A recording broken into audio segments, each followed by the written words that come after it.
Hi, I'm Rob Cosman. Welcome to my shop. Through wedged tenons. I think it's one of the best ways to strengthen carcass construction, as you see right here. It's also really aesthetically pleasing, so I'm going to show you how to do it. We'll even demonstrate it. Stay with me if you want to learn a little bit more about through wedged tenons.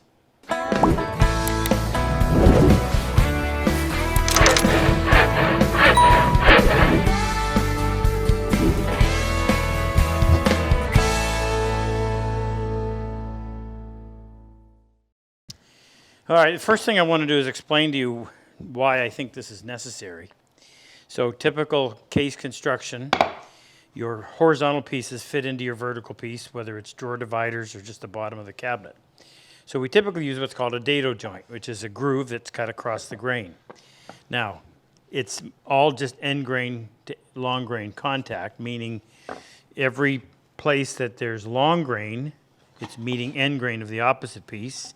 Every place that there's end grain here, it's meeting long grain on the opposite piece. So traditional thinking says you don't have any real good glue surface. Now, I've almost proved that to be not the case. You can check out a video we did on that. I'll leave the link down below. But the biggest problem is, if you do need a fair bit of surface area in order to get a good glue joint, which means if I made this groove or this dado deeper, it compromises the strength of this piece by reducing that dimension. Its primary function is to resist shear force. So as long as that's in there, even just a little bit, it's going to resist any force coming down like this. What we want is we want to strengthen it tensile. We don't want this being able to pull out. Now there's ways you can do it. You can toenail it from the underside. You could use dados, pardon me, not dados, but dowels, which I've never really been a big fan of. So when you include through wedged tenons, I think it's the best of both worlds, because you get the shear strength from the shallow dado, you get the tensile strength from the through wedged tenon, and you get what I think is a great look. So here's a piece made out of mahogany. So there's 1, 2, 3 through wedged tenons. They come all the way through. So what you're looking at is part of this bottom horizontal piece. And then there's maple wedges that are driven in after the mortise, which is that rectangular shaped hole, has actually been shaped kind of like a dovetail, meaning it's wide on the outside, narrow on the inside. Now I'm going to explain more about that to you, but I want to show you what it actually looks like. So I've done one and then cut it in half so that you can see. When you open it up, you can see what you've actually created is an internal dovetail. Now, glue is such that when you have a decent glue joint, all those pieces essentially become one. So we have created an internal dovetail, which means in order for this to come apart, you'd have to pull this wide piece through this narrow opening, and that's not going to happen without destroying the wood. Here's another example of a piece we're in the middle of building. This is a tool cabinet. So I've got 1, 2, 3 on the bottom and 2 on the top shelf. Actually, I also have ones that are holding these vertical members in place. Now, if you look at that, the first thing that you may be thinking of is, wow, what a nightmare to lay it out. That's the part I want to focus on. We've already done videos on how to actually cut the joint, which we'll leave you a reference in the down below for that. But I want to go through and actually lay out a corner or a section to show you how I come up with it, so that when this all goes together, these pieces all fit the way they're supposed to. Okay, start with the layout. And if you do this right, you'll save yourself a lot of grief. And I'm famous for forgetting something along the way, but see if we can't get this right.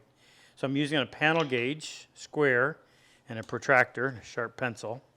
So what I showed you first was a dado that encompassed the whole width of the horizontal piece. Well, we don't want to do that if we're going to do through wedged tenons, because you actually want these parts of the dado to contain the base of that wedge so it doesn't split and go any further. You'll see what I mean as we go. So I did the other side, and I purposely made this dado smaller than the thickness, and that's going to allow me to cut a shoulder on here and on here, which is a lot neater. That'll come up nice and clean like that, and it'll look a whole lot better. Trust me. All right, now we got to do the layout part, and this is where you have to decide, okay, how much flare do I want? Well, I always just do that by eye, but I will tell you that if you're working with softwood, you want to increase the splay, because the wood, softwood, will compress more readily. On hardwood, you can decrease the splay. Personally, I just think it's more, what's it look like? So our wedge is going to start right from here. So I'm going to sit it right there. I'm going to move this over, and what I'm looking at is this slope. That's 15 degrees. I don't think I want to go 15 degrees. I'm going to go about 12 and a half. Lock that, and again, this is just because I think it'll look better. So starting on this corner, I'm going to draw a line up.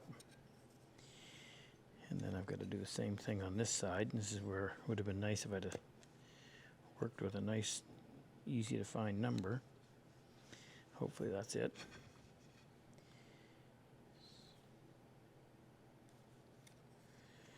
Okay, now we need to draw a line down here and a line down there so we know how far where we're going to make our chisel cuts, and also for the sake of the layout. So I think the easiest way to do that is probably to use a marking gauge. We don't want to go too deep because we can still plane off the gauge lines. So I'm going to set that right on that where the pencil ends. And I'll put a light line. You can't see it, neither can I. A little bit deeper. And I'm going to move it up.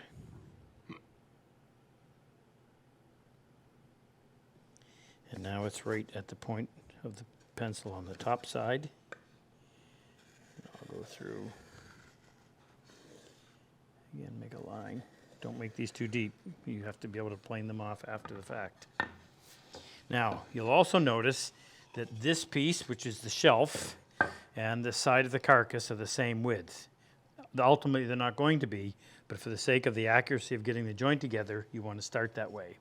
Now, this, I would typically have this as a stopped dado so that you don't see it. Instead, you would see this type of a joint instead of an open dado like that. But for the sake of clarity and ease of doing it right now, I'm going to leave it that way. You could treat it like any stop dado otherwise. So now we have to determine how far back do we need to bring our shoulder. Well, what we need to do is measure the length of this long line. I'll use my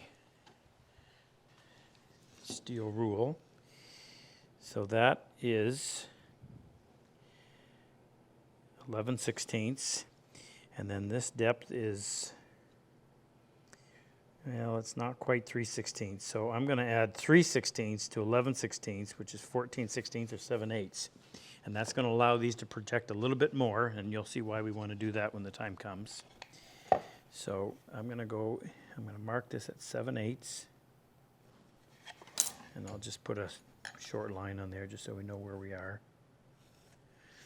Now my next move is to go and to cut a shoulder. In other words, I'm going to take this material down and this material down so that it gives me a nice clean shoulder up here, and I'll end up with a narrower piece that will actually fit right there. And that's easiest to do on the table saw. You could do it with any number of hand tools, but I'm going to go over the table saw and do that right now.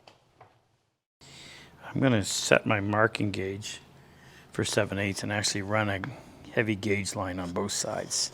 That'll just prevent any chipping beyond that line. So the first thing I want to do is get the height just right. And I don't want to go too high. So I've got the height set just right. It's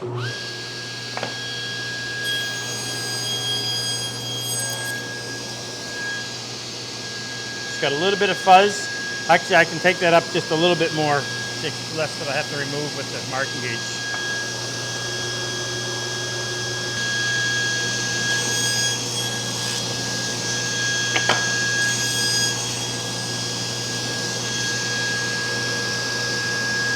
Hey, if you like this video, we have more. Our monthly newsletter has subscriber-only content, discounts monthly on tools, and anything we bring out that's new, subscribers get first crack at it. Click on the link below. Let's get back to work.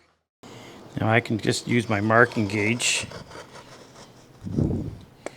to go in there and clear it up. Okay, so now we've got our two pieces. Now we've got to go through and do the actual layout. So I'm going to mark this, the front, and the front. So I need to decide how many tenons? Well, really 2 would be enough, but I'm going to go ahead and put in 3. So I'm going to divide that up what I think is going to look right. What I always like to do is make sure that I keep as far to the outside and to the outside as I can to keep anything from coming apart here. So bearing in mind that this is going to be altered, remember, if this were actually to be a cabinet, while it may be flush at the front, I've got to allow for a back. So I may possibly end up cutting an extra 3/8 of an inch off of this so I can put a 1/4 inch back on there. So I got to work around that, but I'm leaving it full size for now just to make it a lot easier for the layout. So now we can go right to the edge on that one. I'm not worrying about that at all. So if we go 3/8 of an inch here,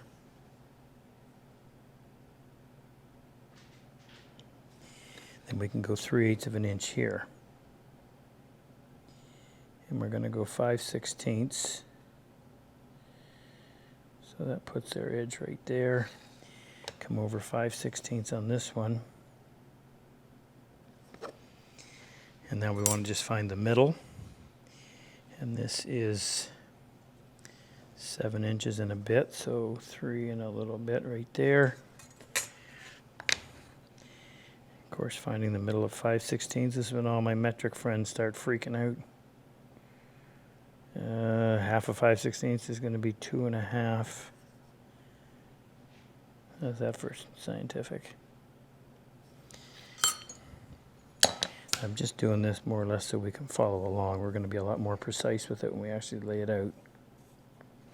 Also allows you to have a look at it and tell if you really like it or not.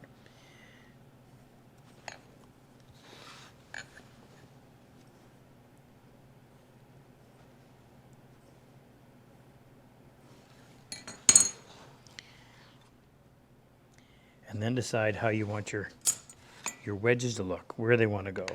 So if I'm looking at this, we know that a wedge is going to be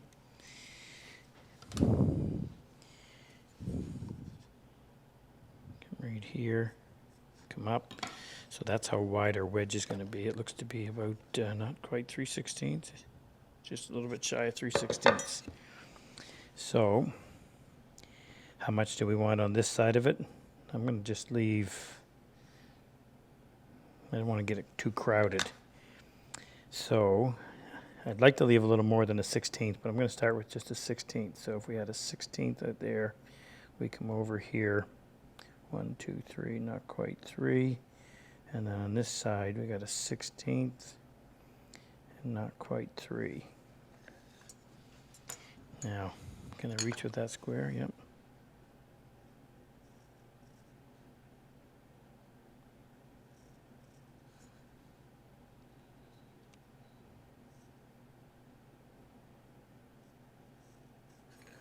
Now, I would actually go in and fill and color that in, stay between your lines.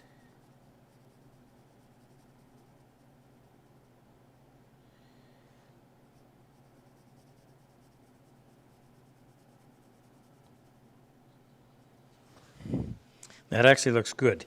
Now, my caution is this. These are fairly large wedges. They need to be because it's softwood. So if you put them too close together, I don't like the look of it. This is a little bit weak, but I think it'll be all right. If I could do anything, I might give a little more material here, but we'll go with that for now. I'm not going to bother doing the other ones because we know what it's going to look like. Now what we got to do is make sure that all of these measurements, when we lay out the side of these, this one and this one and this one, it has to correspond perfectly with that one. And that's where we're going to use a panel gauge. All right, I'm going to put what would be the shelf in the vise, making sure I pay attention to the front. So my panel gauge is just a large marking gauge. And it allows you to get quite a ways away from the edge without having it twist or turn like it would if you tried to do the same thing with a marking gauge out like that. You just don't have a lot of control. Panel gauge solves that problem. So what I'm going to do is reference, and because the way the cutter works, the bevel is going to be on the inside. So I'm going to mark the outside, or in this case, the left side of each mortise. Okay, so You'll see it doesn't matter if it's not precise because we're going to use the same tool to do both. So I'm referencing off of the front. I'm going to make that cut stay between the two lines and then transfer over to here. Now, there's not a lot of reference, so you got to be careful.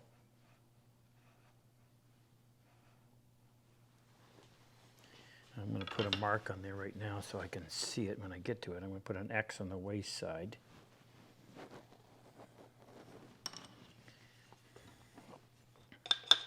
This gets a little more complicated when you're doing a larger piece and you have to do both sides instead of just one like I'm doing in the demonstration.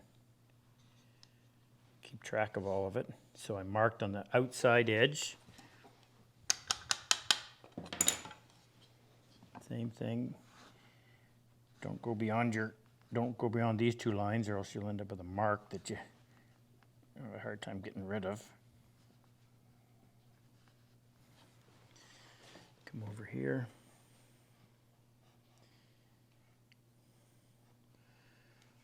Just going to push down on that. That's hard to get much control, but I can use my square to come in and finish that.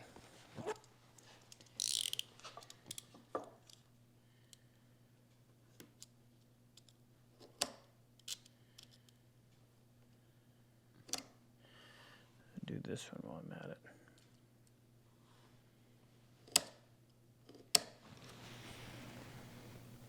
This is just going to be a guide for when it comes to sawing.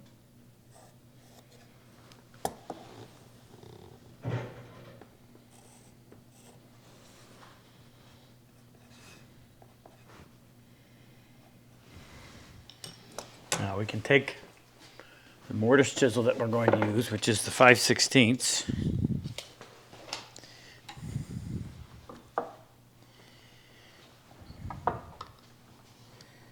Set that on there.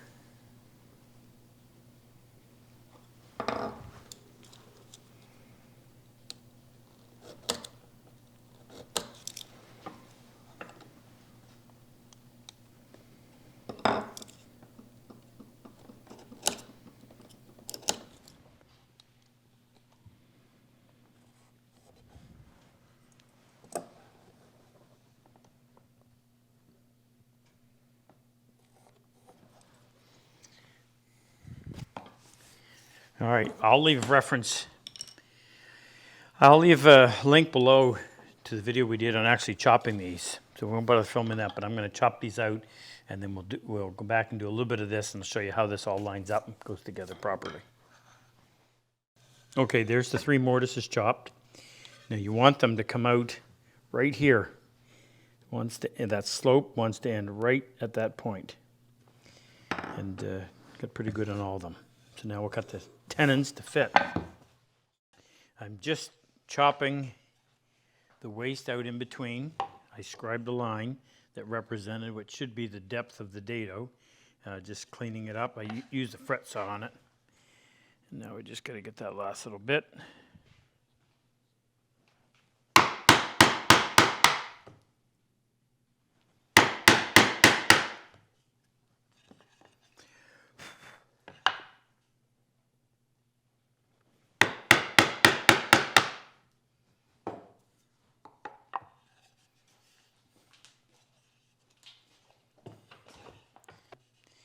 Okay, before I make the cuts for the wedges, just because it makes them rather fragile, I want to check the fit. But I want to go in here and I want to cut a little chamfer right along there just to help it ease into the dado. And it's probably easier to just do this with a chisel freehand. Can't really get a plane in there. Don't want to take too much.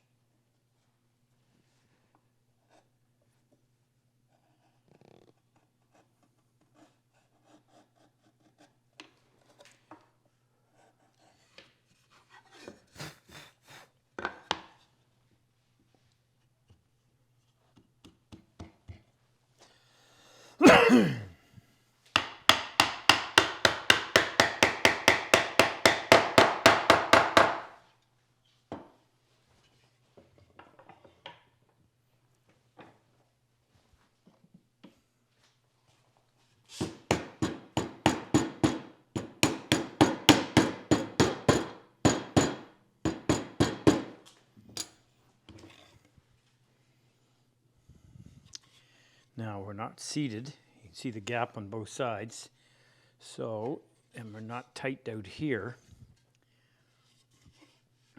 I'm gonna, yeah, I may have to take a little bit more off of,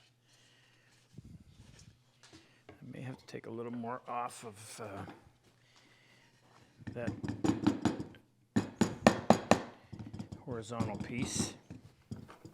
Okay, I'm going to take my marking gauge and I'm going to set it on here and just let that come down onto that ledge.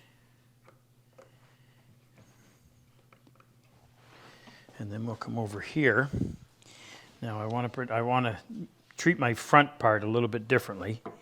So just see where we need to go in terms of,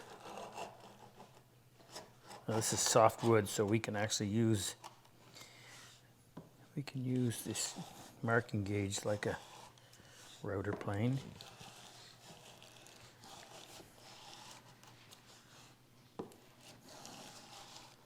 It looks terrible, but it's not that bad.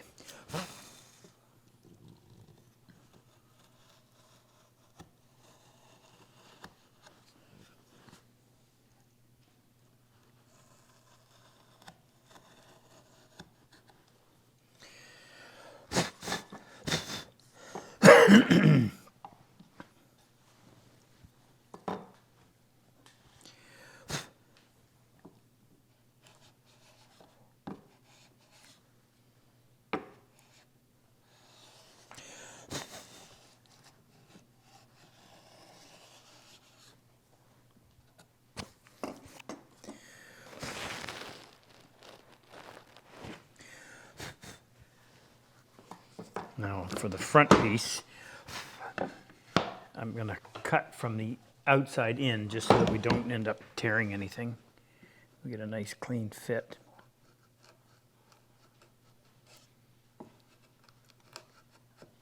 Make sure I have our fronts.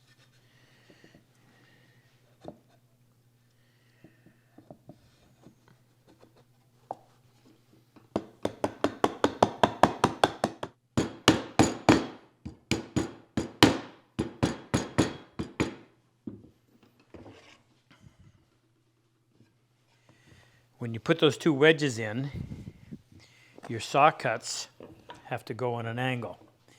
And the reason they have to go on an angle, and what I mean is, let me actually lay this out so you'll be able to follow along.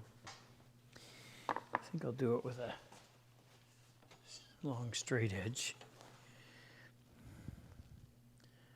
I think we had it so we only had about a 1/16 of an inch. So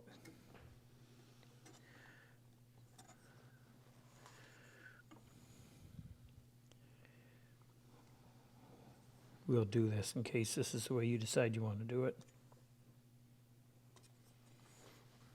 And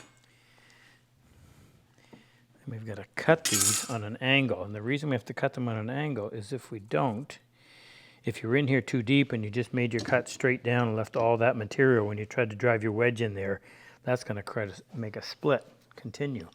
But by making your saw cuts sloped so that it's really thin down here, and then you drive the wedge in, that will easily bend over and allow for it. But at the end of the day, you end up with 1, the wedge 2, this piece 3, the wedge 4, this piece 5. And when those 5 pieces are all glued together, it becomes one piece. So you now have this dovetail shape sitting inside that dovetail-shaped mortise, and that's what makes the joint so strong. Now the problem with this is that you're going to have to do two at a time. In other words, you're not going to be able to get in there. I suppose you could do this one and then you could do that one and use that as a guide, but I would probably go in, draw these both out.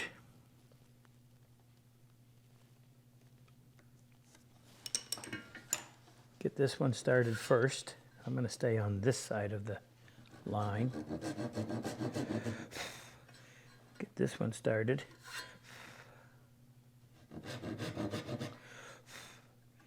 And then do the 2 at the same time,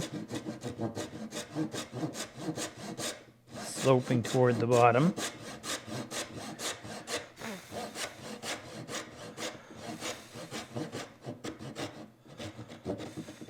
that cut right to there, and then do the same thing on this side. Now when you turn it around,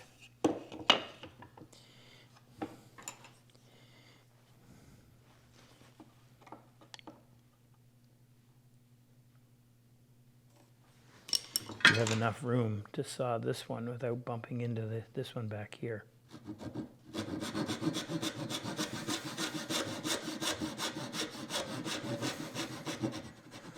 Now the awkward part of this is when you're trying to put the whole piece together and you've got to test fit it a couple of times in order to make sure everything works, you always run the risk of having that little piece break off and losing it.